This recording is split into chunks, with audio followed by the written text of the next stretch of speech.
guys, show and tell time again. 48279 F-117A back from the dead. This is maybe the, if I remember correctly, the fourth or fifth 117 sheet we've done. So we don't do reprints, but there are a couple of jets on here that we printed on a different decal sheet on the past. I had some real estate left on the sheet, so I figured I'd add them. So we'll get into that here in a minute. So the motivation for this sheet was specifically in 2021 started, 2022, and even to today. You're seeing these 117s fly around, flying simulated cruise missile missions in support of various training events around the U.S. They were spotted initially at Fresno, also supporting the Savannah Sentry training event in Georgia. So a lot of pictures showed up online. We've captured these, and there was a photographer by the name of Mike Killian that helped us out quite a bit with photos he took. And then Anthony Wan helped me with some research on these, and also Mike Valdez on the Palmdale sheets. You guys probably know Mike as the owner of Sierra Hotel Models. They do resin and 3D printed aftermarket sets for modern military aircraft. So all friends of mine, all guys I've known for quite some time. So let's get into the sheet. So we did 5 different aircraft. And there's subtle nuances and differences between them all, so we'll explain those here in a second. So this guy was spotted in Fresno.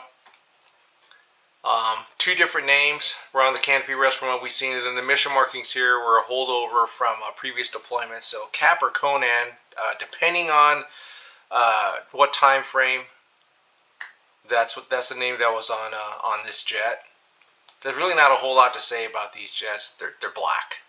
They have various basic stencils on them, but the little subtle nuances as far as the little patches they put on as part of their recent resurrection are interesting. This is the old school 117 marking that was on some of the very early 117s out there. And then you can look at this side here. This is the other side of the jets. Conan's name is on the side of this one. There's a 117 40th anniversary patch here, and then you can see the fin flashes. So I'll get into a subtle difference there that you want to make sure you pay attention to when you're doing your build. So this one is interesting here. This guy has never been done in decal form. It was a flyable spare that actually belonged to Lockheed Martin. It was in Palmdale, California. There have been photos of a scheme that looks like this. That's not exactly this aircraft, but this is one that there's pictures out there of it sitting on the ramp, and no one can really remember that I've talked to you whether they actually flew this jet or not, but it was a flyable spare. These 2 OT jets, I've done this on a previous sheet. Gray Dragons, put them back on this one because I had a room. Alright, so tops and bottom views. So the black jets were all pretty generic as far as stencils. So there's one image here that captures all of those. Okay. Now in real life, since they've come out of retirement, these jets are pretty beat up. So they're not pristine at all. So jump online, look at your references, beat the ram coating on these to be more accurate. They're not pristine and clean at all. One thing that is unique though, is the bomb bay doors. So it's a mix here, right? Of like this one as an example. It's a mix of the old artwork that was in the jets previously, and then some new markings that they had put on just recently as far as the deployment. Here's another example. Pretty cool. The tops and bottoms of the Gray Dragon jets. You've seen this before on a previous sheet. And then here's a Palmdale jet as far as the side. So the Palmdale jet, you can see here.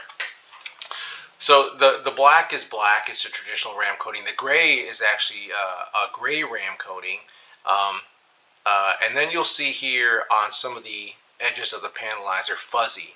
So this is from what talking to Mike Valdez, they call this butter, and it's ram coating that they spread like by hand, and it comes out looking fuzzy like this. The edges are rough. They're not, clean and sharp.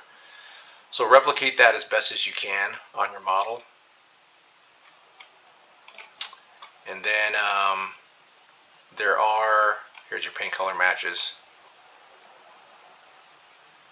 So serial numbers here on the nose, various styles. And then you can see we have some ejection scene markings as far as the A28, the Aces 2. I did not put the really small text on the bottom here because it's not ever going to print, so there was no point in doing that. Okay, alright, decal sheet wise, I'll show you some subtle variations here. So okay, so if you look at aircraft 811, aircraft 828, you can see that the fin flashes on these two are the same as far as the trailing edge. They're cut off, right? Okay, the difference is in the front, I believe. Let's see here. It's been a while since I drew this. Maybe it's these ones down here. Oh yeah, so you can see here the trailing edge of this fin flash is not cut off like this. So this applies specifically to 841. So make sure you're aware of that as you're putting your build together. So back to 811 and 828. So the markings you see on this guy, pretty cool patch. Here's your Aces 2 markings like I pointed out earlier. Same patch here on 828.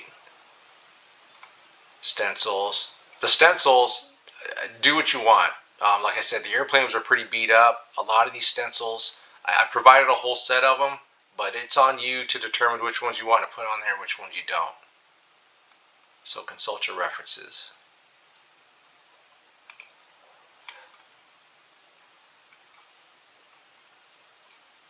The gray dragon jets here at the bottom, and then you can see here, this is new, pretty small on the tail, pretty cool marking. I've jumped on eBay to look for these, and there's coins out there and stickers you can buy of that marking, so kind of neat. And then here's the Palmdale, the gray Palmdale jet. Got the Skunk Works logo that goes on the tail. Different color stencils, and that jet had, this is it, that's all it had on that aircraft.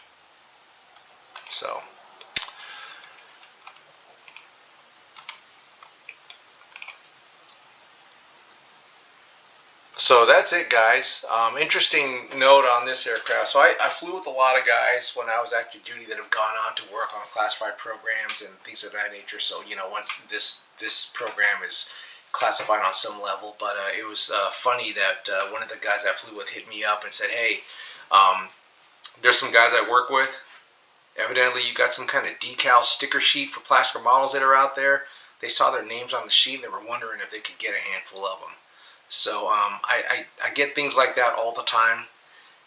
It's really it's just funny to me that these guys like me have never left aviation and they're working in their little pockets of programs. Yeah, it's just kind of neat to get that kind of stuff from guys that you have no idea. There's modelers out there that don't go to IPMS, that don't go to the shows, that don't do all these things, but it's something that that they do. And there's way more modelers out there than you ever thought they were. So kind of cool to have that kind of connection with these guys still. So alright, 48279 still in stock, $16. Get it while you can. Thanks, guys.